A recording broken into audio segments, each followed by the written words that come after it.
Assalamualaikum warahmatullahi wabarakatuh. Innal hamdalillahi nahmaduhu wa nasta'inuhu wa nastaghfiruh wa na'udzu billahi min shururi anfusina wa min sayyiati a'malina. May yahdihillahu fala mudhillalah wa may yudlil fala hadiyalah.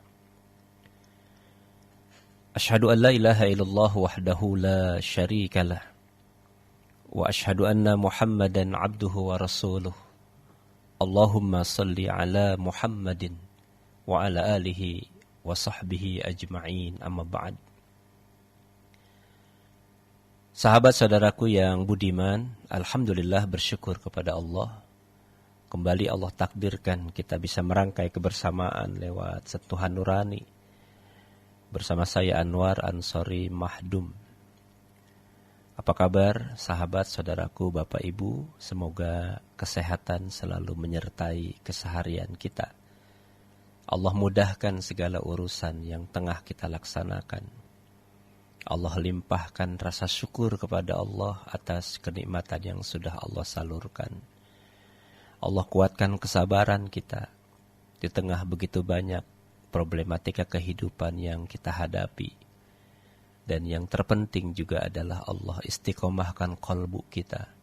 Allah kuatkan iman Islam kita. Di tengah begitu berat gempuran akidah, gempuran keimanan, tantangan ibadah yang tidak ringan. Semoga Allah memperteguh akidah, ibadah, dan ukhuwah kita. Sahabat saudaraku, kita tengah berada di satu bulan yang sangat dimuliakan Allah, yakni bulan Rajab. Satu di antara sekian banyak bulan yang kemuliaannya tidak kalah dibandingkan dengan bulan-bulan yang lain. Bulan Rajab adalah satu dari 4 bulan haram, bulan yang dimuliakan. Allah tetapkan dalam 1 tahun ada 12 bulan. Dan di antara 12 bulan ada 4 bulan yang dimuliakan, yaitu bulan Zulqa'dah, bulan Zulhijjah, bulan Muharram, dan bulan Rajab. Jadi saat ini kita tengah berada di bulan Rajab. Bahkan bertepatan dengan sebuah momentum besar dalam perjalanan sejarah Islam. Sekaligus juga perjalanan kehidupan Rasulullah SAW. Karena di bulan ini Allah tentukan, Allah tetapkan perjalanan panjang, perjalanan yang cukup berat, perjalanan yang menghasilkan sebuah risalah ibadah, yakni salat 5 waktu, yaitu pelaksanaan Isra dan Mi'rajnya Rasulullah SAW. Sahabat-sahabat saudaraku, bulan-bulan haram ini adalah ketentuan yang sudah ditetapkan jauh sebelum kita mengenal istilah bulan-bulan dalam Islam, sebagaimana yang diawali oleh bulan Muharram dan seterusnya. Nah, Allah karuniakan kepada kita 4 bulan ini di antara 12 bulan. Allah tetapkan kepada kita karunia-Nya dalam waktu dan keadaan. Allah menjadikan sebagai tempat di muka bumi ini lebih utama, lebih mulia daripada keumuman bulan-bulan yang lain. Dan memang disitulah ketetapan Allah dalam kehidupan. Ada bulan yang sangat dimuliakan oleh Allah. Ada hari yang sangat dimuliakan oleh Allah. Ada tempat, ada waktu yang sangat dicintai oleh Allah. Hari yang sangat dicintai oleh Allah adalah hari Jumat. Dan itu sudah disepakati oleh banyak ulama tentang kemuliaan Yaumul Jum'ah. Tempat yang paling dimuliakan oleh Allah, ada 3 tempat yang dianjurkan oleh Allah kepada umat Islam untuk mengunjunginya, yaitu Mekah dengan Masjidil Haramnya, Madinah dengan Masjid Nabawinya, Palestina dengan Masjid Al-Aqsa-nya. Jadi 3 masjid inilah yang dimuliakan di muka bumi ini, yang setiap kita umat Islam rasanya kurang sempurna kalau belum mengunjungi atau berziarah ke 3 masjid ini. Mudah-mudahan satu saat bagi yang belum pernah berkunjung ke sana diberikan oleh Allah kemampuan, kemudahan, kesehatan untuk bisa berkunjung berziarah. Ya, di Mekah kita menziarahi Ka'bah Baitullah, di Madinah kita berziarah ke Masjid Nabawi yang di sampingnya ada makam Rasulullah, dan kemudian ke Palestina kita berziarah ke Masjid Al-Aqsa. Nah, sahabat-sahabat, inilah tempat-tempat yang sangat dimuliakan oleh Allah Subhanahu wa taala. Belum ketika bicara tentang waktu. Banyak sekali waktu-waktu yang Allah tentukan kepada kita untuk berdoa, meminta kepada Allah ampunan. Waktu-waktu di mana kita diijabah setiap pinta dan doa kita. Sahabat-sahabat saudaraku, jadi ada tempat yang dimuliakan, tempat beribadah bagi hamba-hamba Allah yang lebih afdal, yang lebih banyak pahalanya dibandingkan tempat yang lain. Seperti tadi kita sebutkan, Masjidil Haram dan Masjid Nabawi. Ada waktu yang sangat dimuliakan oleh Allah. Ya, ada yang lebih utama, yang lebih mulia, yang lebih berkah dibandingkan dengan waktu-waktu yang lain. Seperti misalnya kita sebut saja 4 bulan yang dimuliakan tadi. Bulan Zulqa'dah, bulan Zulhijjah, bulan Muharram, bulan Rajab. Dan tentu tidak kita lupakan 1 bulan yang sangat kita rindukan, yaitu bulan Ramadan. Ya, bahkan ada hari pertama, 10 hari pertama di bulan Zulhijjah, dan hari Jumat yang memang sudah kita sebutkan tadi. Jadi ketika kita beribadah kepada Allah di waktu, di hari, di tempat yang ditentukan ini, maka Allah Subhanahu wa taala akan memberikan pahala kebaikan yang berlipat ganda kepada kita. Ya, Allah tetapkan kepada kita bulan-bulan yang merupakan syiar-syiar Allah yang harus kita isi. Seperti bulan Ramadan, ini adalah bulan syiar. Ya, bulan Zulhijjah, ini adalah bulan syiar. Wa may yu'azzim sya'airallah fa innaha min taqwal qulub. Dan barang siapa mengagungkan syiar-syiar Allah, sesungguhnya yang demikian itu bagian dari ketakwaan hati. Surah Al-Hajj ayat 32. Jadi bentuk pengagungan syiar Allah, ya, yaitu dengan melaksanakan ketaatan kepada Allah Subhanahu wa taala. Bentuk mengagungkan syiar Allah itu dengan melaksanakan perintahnya, menjauhi larangan-larangannya. Bukan hanya semata melaksanakan syiar dengan melaksanakan peringatan-peringatan. Betapapun itu mungkin saja, ya, ada baiknya untuk mengingat tentang sebuah peristiwa besar dalam Islam. Tetapi tidak cukup hanya sekedar memperingatkan. Ya, seperti kebanyakan dari umat Islam kita hari ini memperingati Isra dan Mi'rajnya Rasulullah SAW. Memperingati kelahiran beliau dengan pelaksanaan acara peringatan Maulid Nabi, memperingati hari besar Islam, ya, di awal tahun Islam pada bulan Muharram. Bahwa sesungguhnya memang kita sebagai umat Islam itu harus selalu ingat. Tetapi ingat kita kepada hari-hari besar Islam itu bukan sekedar memperingati, bahwa peringatan itu merupakan bentuk syiar. Ya, mungkin ada yang membenarkan. Tetapi bahwa syiar-syiar Allah itu tidak cukup sekedar diperingatkan. Di dalamnya kita harus betul-betul secara utuh memahami konsep-konsep dasar Islam. Di dalamnya kita harus secara jujur melaksanakan apa yang diperintahkan Allah di dalam Islam. Ya. Dan syiar-syiar yang ada di dalam kehidupan kita yang merupakan kehormatan Allah kepada siapa yang melaksanakannya, terutama tentu kita adalah orang-orang yang beriman kepada Allah, maka ini merupakan satu bentuk pertanda kebaikan kehidupan kita. Ya, Allah tetapkan dalam 1 tahun ada 12 bulan. Dan itu yang menentukan Allah Subhanahu wa taala. Sebagaimana diabadikan dalam surah At-Taubah ayat 36. Ini adalah satu ketetapan yang kita harus paham, bahwa perhitungan tahun, perhitungan bulan, bahkan jumlah bulan dalam 1 tahun, itu ternyata bukan manusia yang menentukan.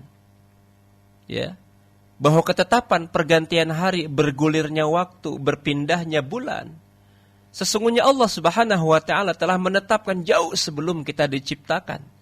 Inna iddatash syuhuri 'indallahi 12 syahran fi kitabillah. Yauma khalaqas samawati wal arda minha arba'atun hurum. Sesungguhnya jumlah bulan di sisi Allah adalah 12 bulan. Sebagaimana dalam ketetapan Allah saat menciptakan langit dan bumi. Kapan langit dan bumi diciptakan? Wallahu a'lam bissawab. Yang pasti sebelum kita ada. Sebelum kita terlahir. Atau bahkan sebelum kita diciptakan. Langit dan bumi sudah lebih dahulu diciptakan oleh Allah Subhanahu wa taala. Ya.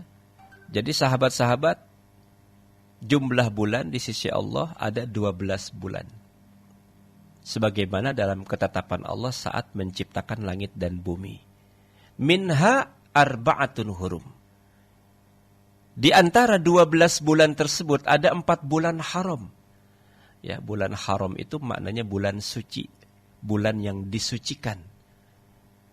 Nah, kita mengenal ada istilah Masjidil Haram. Masjid yang suci. Yang disucikan. Ya, walaupun seluruh masjid itu adalah tempat yang suci. Tetapi ada kekhususan di dalam penyebutan masjid yang ada di Mekah itu dengan Masjidil Haram. Ya, termasuk Masjid Nabawi juga disebut dengan Masjid Haram. Masjid yang disucikan. Nah, 12 bulan dalam 1 tahun. Itulah ketetapan agama yang lurus. Dzalika dinul qayyim. Ketetapan agama yang lurus. Ya, ad-dinul qayyim maknanya adalah Islam. Agama yang lurus. Ihdinas siratal mustaqim. Ya, kita selalu meminta, memohon, berdoa kepada Allah dengan kalimat ihdinas siratal mustaqim. Ya Allah, tunjukilah kami ke jalan yang lurus. Maka apa kata Allah? Ya, fala tazlimu fihinna anfusakum. Janganlah kalian menzolimi diri kalian dalam bulan yang 4 tersebut. 4 bulan itu memang tidak disebutkan di dalam Al-Quran. Allah hanya secara garis besar mengatakan bahwa ada 4 bulan haram. Ya. Tetapi di dalam Al-Quran sendiri tidak disebutkan nama 4 bulan itu. Lantas dari mana kita temukan 4 bulan haram itu? Hadis Rasulullah SAW menyampaikan kepada kita. Di antaranya adalah bulan Zulqa'dah, bulan Zulhijjah, bulan Muharram, dan bulan Rajab. Ya. Adalah sahabat Rasulullah Abdullah ibnu Abbas radhiyallahu anhu berkata, Allah Subhanahu wa taala menjadikan ke-4 bulan tersebut suci. Allah menjadikan ke-4 bulan itu bulan yang dihormati. Beliau katakan bahwa dosa pada bulan tersebut lebih buruk, sebaliknya amal soleh pada bulan tersebut lebih mulia. Allahu Akbar. Jadi ketika seseorang melaksanakan kebaikan di bulan-bulan haram ini, maka Allah akan datangkan kebaikan yang lebih besar. Amal soleh yang dilaksanakan di bulan-bulan haram ini, maka jauh lebih mulia dibandingkan di bulan-bulan yang lain. Fala tazlimu fihinna anfusakum. Janganlah kalian menzolimi diri-diri kalian pada bulan suci ini. Jadi ini satu gambaran kepada kita semuanya untuk senantiasa waspada, hati-hati, banyak introspeksi diri, banyak melakukan muhasabatun nafs. Ya, di bulan-bulan yang sudah Allah tentukan ini, Allah persiapkan kepada kita 4 bulan haram ini agar kita pun tersucikan dari berbagai perkara-perkara yang membuat kita menjadi kotor. Walaupun tentu yang namanya perbuatan zalim, kapan saja, di mana saja, ya, tetap hukumnya itu adalah perkara yang sangat besar dosanya. Jadi mentang-mentang bukan di bulan haram, banyak orang yang melaksanakan perkara-perkara yang dibenci oleh Allah. Ya, masuk ke bulan puasa, orang menahan diri semuanya. Yang sering memandang, menahan pandangannya. Yang sering berbicara kotor, menahan kata-kata kotornya. Yang sering mendengarkan ucapan-ucapan tidak perlu, mendengarkan ucapan yang tidak perlu. Di bulan Ramadan dipuasakan hatinya, dipuasakan telinganya, dipuasakan mulutnya, dipuasakan matanya, dipuasakan kaki langkahnya. Ya. Tapi setelah Ramadan selesai, mereka mengatakan bahwa bulan ini boleh kita melaksanakan sesuatu yang menjadi keinginan nafsu kita. Padahal yang namanya perbuatan zalim itu baik dilaksanakan pada bulan haram atau bulan di luar bulan haram, tetap perkara yang sangat berat. Ya. Nah, sahabat-sahabat, saudaraku yang dimuliakan Allah Subhanahu wa taala. Oleh karena itu, kalau kita memahami catatan sejarah, kenapa bulan ini begitu mulia, begitu agung, ya, Allah Subhanahu wa taala melarang orang-orang yang beriman ketika memasuki bulan-bulan haram ini melakukan perkara-perkara yang merusak, ya, seperti perang. Nah, sekarang ini sedang ramai diperbincangkan perang antara Ukraina dengan Rusia, ya. Kadang-kadang kita tidak mengerti kenapa kok manusia yang sesungguhnya merindukan kedamaian, merindukan kasih sayang, merindukan kenyamanan. Tapi kenapa perang itu dimulai kembali? Bukankah perang itu menghancurkan? Bukankah perang itu membinasakan? Bukankah perang itu mematikan? Ya, inilah manusia dengan kepongahan. Inilah manusia dengan kerakusan. Berapa banyak jumlah jiwa yang jadi korban, berapa banyak harta yang hilang, berapa banyak nyawa-nyawa yang melayang. Sejatinya, kalau orang-orang tersebut memahami hakikat kebenaran dan membaca sejarah tentang kemuliaan bulan-bulan haram ini, maka mereka menghentikan peperangan. Ya, menghentikan peperangan. Kenapa dalam surah Al-Baqarah 217 Allah mengatakan yas'alunaka 'anis syahril haram. Ya. Yas'alunaka 'anis syahril haram qitalin fihi. Mereka bertanya kepadamu tentang berperang pada bulan haram. Kul, ya. Kul qitalun fihi kabir, kata Allah. Katakanlah berperang dalam bulan haram itu adalah dosa besar. Dosa besar. Ya. Makanya Allah mengharamkan perbuatan-perbuatan yang merusak di bulan-bulan haram ini. Kata Nabi dalam satu riwayat hadis qudsi. Ini hadis qudsi itu adalah firman Allah yang tidak tercatat di dalam Al-Qur'an. Ya. Apa kata Rasulullah? Allah berfirman, sesungguhnya aku telah mengharamkan kezaliman atas diriku. Aku telah menjadikan kezaliman di antara kalian sebagai perkara yang diharamkan. Janganlah kalian saling menjolimi. Hadis riwayat Muslim dari Abu Dzar Al-Ghifari. Jadi inilah perkara-perkara yang sejatinya harus menjadi pemikiran kita, ya, untuk terus bisa mempertahankan kebaikan-kebaikan yang telah Allah berikan kepada kita di bulan-bulan haram ini. Sahabat-sahabat, saudaraku yang dimuliakan Allah Subhanahu wa taala. Bulan Rajab sebagaimana yang tadi sudah kita sebutkan terkait dengan adanya satu perjalanan yang cukup mengesankan bagi Rasulullah sallallahu alaihi wasallam, yaitu perjalanan Isra dan Mi'raj. Nah, perjalanan ini tentu memberikan dampak yang sangat besar terhadap perkembangan Islam selanjutnya. Ya, karena setelah itu Rasulullah sallallahu alaihi wasallam seakan mendapat sebuah amunisi, kekuatan untuk bergerak. Ya. Rasulullah mendapatkan kekuatan untuk terus melaksanakan dakwah. Isra dan Mi'raj ini perjalanan yang sangat luar biasa. Dan memang kalau bicara tentang akal manusia, rasanya tidak akan pernah sampai kepada pemahaman kita. Ya, karena Isra dan Mi'raj ini adalah perjalanan ruhiyah. Ya. Perjalanan ruhiyah yang dilakukan oleh Rasulullah sallallahu alaihi wasallam atas perintah Allah Subhanahu wa taala. Banyak orang yang tidak percaya akan kejadian ini. Ya. Bahkan ketika kita membaca sejarah masa lalu, ketika Rasulullah sallallahu alaihi wasallam selesai di-Isra Mi'rajkan oleh Allah, beliau bercerita, menyampaikan pengalaman itu kepada orang-orang terdekatnya. Dan didengar oleh orang-orang kafir Quraisy. Oh, mereka semakin tidak percaya.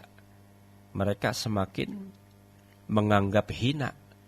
Ya, bahkan Rasulullah sallallahu alaihi wasallam dianggap sudah keterlaluan, karena cerita yang disampaikan Rasulullah kepada mereka adalah cerita yang sangat tidak masuk akal. Tidak masuk akal.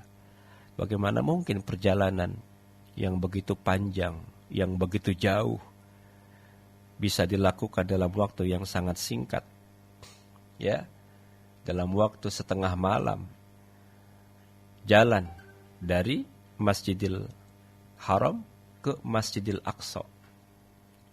Subhanallazi asra bi abdihi lailan minal Masjidil Haram ilal Masjidil Aqsa. Ya.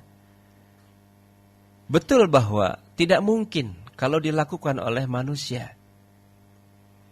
Tetapi memahami konsep Isra Mi'raj ini jangan bicara dalam konteks akal, tapi bicara dalam konteks iman. Bahkan sesungguhnya Allah telah memberikan sebuah penjelasan yang cukup detail tentang perjalanan itu. Ya, coba kita renungkan kembali surahnya. Al-Isra ayat pertama. Subhanallazi asra bi'abdihi lailan minal Masjidil Haram. Maha suci Allah yang telah memperjalankan hambanya. Nah, ini penting dipahami ini. Bagi yang belum yakin, yakini. Ketahui bahwa yang memperjalankan Rasulullah itu adalah Allah Subhanahu wa ta'ala. Ya, Maha suci Allah. Kalimat subhana itu biasanya diletakkan ketika ada sesuatu yang sangat luar biasa. Subhanallazi asra. Maha suci Allah yang telah memperjalankan. Allah yang menjalankan Nabi. Allah yang memerintahkan Rasulullah. Kalau Rasulullah jalan dari Mekah ke Baitul Maqdis Palestina, tidak mungkin bisa dilakukan dalam waktu yang singkat itu. Tapi Allah memperjalankan Rasulullah. Dan kita tahu, sangat yakin kalau Allah yang menentukan, Allah yang menetapkan, Allah yang memberikan kekuatan, maka tidak ada yang tidak mungkin dilakukan oleh manusia jika atas kehendak Allah. Ya. Ada seorang sahabat yang kepercayaannya begitu kuat, tanpa keraguan. Ketika orang-orang Quraisy datang kepada seorang sahabat yang bernama Abu Bakar Siddiq, bercerita mereka kepada Abu Bakar, ya Abu Bakar, lihat sahabatmu Muhammad. Ya, kebodohan apa lagi yang diceritakan? Mana mungkin Muhammad bisa melakukan sebuah perjalanan panjang dalam waktu yang sangat singkat. Pernyataan Abu Bakar mengagetkan mereka. Ya. Jangankan 1 malam, jangankan setengah malam. Jika Rasulullah yang berbicara menyampaikan pengalaman hidupnya, ya, jangankan setengah malam, yang lebih pendek lagi dari itu aku percaya, kata Abu Bakar Siddiq. Jadi Abu Bakar Siddiq orang yang paling dipercaya, makanya beliau kemudian bergelar As-Siddiq, orang yang paling dipercaya, orang yang sangat percaya. Dan keyakinan, keimanan Abu Bakar Siddiq ini sangat luar biasa. Ya, keteguhan sikapnya, perjuangan hidupnya, kecintaannya kepada Rasulullah SAW. Rasanya tak ada manusia yang cintanya kepada Nabi ya melebihi cintanya Abu Bakar Siddiq kepada Rasulullah.